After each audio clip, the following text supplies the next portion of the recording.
요즘 오픈 AI의 챗 GPT가 전 세계적으로 엄청난 돌풍을 일으키고 있습니다.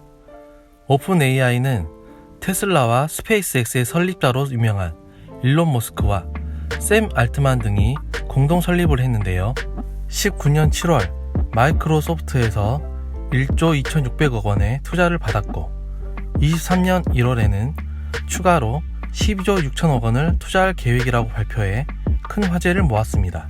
챗 GPT는 앞서 말한 오픈 AI에서 2022년 11월 30일 테스트 버전으로 공개를 했습니다.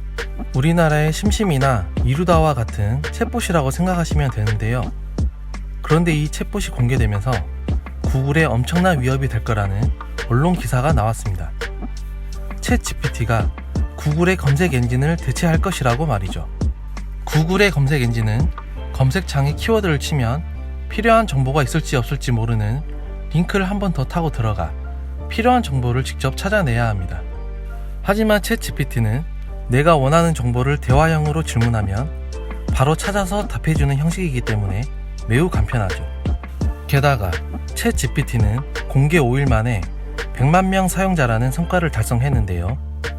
이것은 트위터가 2년, 페이스북이 10개월 걸린 것과 비교도 안 될 만큼 빠른 속도이고 23년 2월 초 현재 2달 남짓 만에 사용자가 1,500만 명에 육박하는 상황입니다. 이에 구글 CEO 순다르 피차이는 사내의 코드 레드를 선언하고 챗 GPT를 매우 긴급한 위협으로 규정했는데요. 챗 GPT에 대한 대응으로 23년 2월 6일 AI 람다를 기반으로 하는 챗봇 바드를 수준에 공개한다고 발표했습니다. 그런데 MS가 바로 다음 7일 검색 엔진 빙과 엣지 브라우저에 챗 GPT를 도입한 AI 검색 서비스를 발표했는데요. 이는 구글이 전날 발표한 바드를 견제하기 위해 한 달 뒤에 발표하기로 예정되어 있던 것을 앞당겨 발표한 것이라고 합니다. 그리고 실제 시험까지 했는데요. 멕시코시티로 5일간의 일정 계획해줘 라고 하자 즉석에서 상세 일정을 제공해 주었고 19년형 혼다 오디세이 차량에 이케아 소파가 들어갈 수 있냐라고 묻자 시트를 접으면 넣을 수 있다고 대답했습니다. 이처럼 전 세계 검색 시장의 90%를 차지하고 있는 구글에 마이크로소프트가 도전장을 내밀자 구글도 이에 맞대응하려는 모습인데요. 구글은 바로 또 다음날 8일 프랑스 파리에서 구글의 AI 기술이 새 검색 기능과 구글 맵 등에 어떻게 적용될지 세부 사항을 발표했습니다.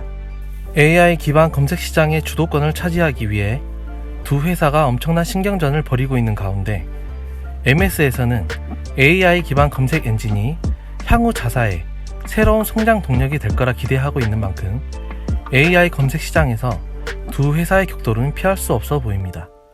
그런데 이런 초거대 AI가 인류에게 혜택을 주기도 하겠지만 우리의 일자리를 뺏고 위협이 될 수도 있다는 불안감도 함께 나오고 있는데요.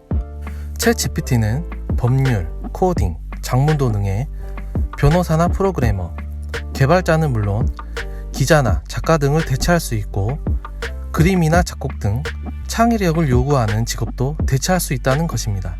그래서 저도 챗 GPT가 유튜버들의 자리까지 넘보지 않을까 하는 마음에 유튜브 원고를 영문과 한국어로 부탁해봤습니다. 총 5번씩 시도를 해봤는데요. 그중 첫 번째 시도했던 영문 내용 번역본을 가져와 봤습니다.